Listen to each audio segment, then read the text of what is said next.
Et nous allons reparler du Japon avec vous, Fabrice.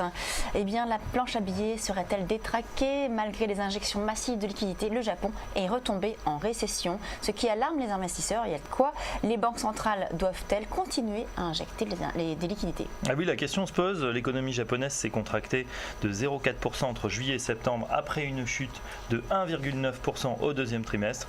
2 trimestres de contraction de l'économie égale récession pour le Japon. Alors c'est la demande privée en particulier qui a reculé de pratiquement 1% malgré un rebond timide de la consommation des ménages, 0,4%, 2 fois moins que prévu, et surtout cette croissance elle est plombée par l'investissement résidentiel, moins 6,7%, et surtout l'absence de reprise de l'investissement. Donc on le voit, la première flèche des Abenomics, la relance monétaire, a raté partiellement sa cible.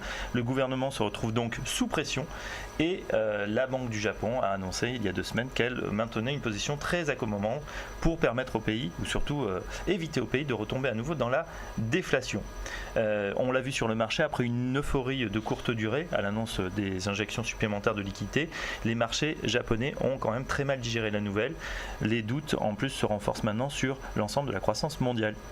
Par conséquence, le gouvernement japonais a annoncé qu'il allait reporter la nouvelle hausse, la hausse supplémentaire de 2% de la TVA. Oui, ça faisait partie du package des mesures pour relancer l'inflation et surtout pour contenir l'énorme dette publique du pays, près de 250% du PIB.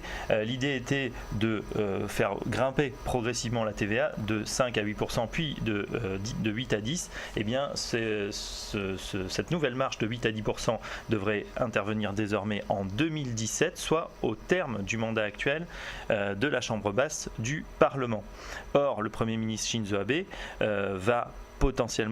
pourrait dissoudre donc la Diète, l'Assemblée, dont le mandat arrive à échéance à 2 ans, et organiser de nouvelles élections. En tout cas, effectivement, la reprise a été pénalisée justement par cette hausse de la TVA. C'est pour ça qu'on la reporte aujourd'hui.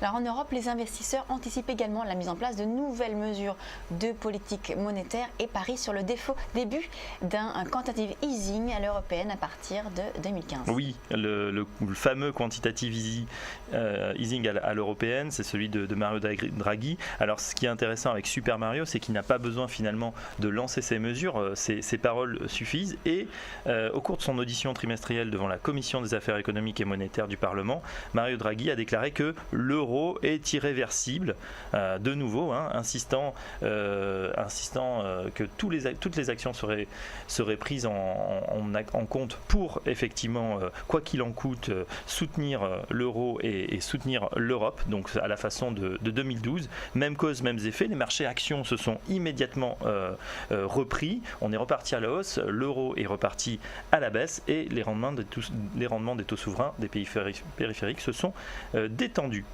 Bref, on voit que Mario Draghi reste à la manœuvre. Maintenant reste le timing, c'est l'interrogation. Quand est-ce que le fameux QE européenne, l'injection massive de liquidités, le rachat de dette publique va démarrer? Réponse sans doute début 2015. Merci Fabrice, c'est l'heure maintenant du débat à 9h, dans quelques secondes, à 9h30 de Direct Marché.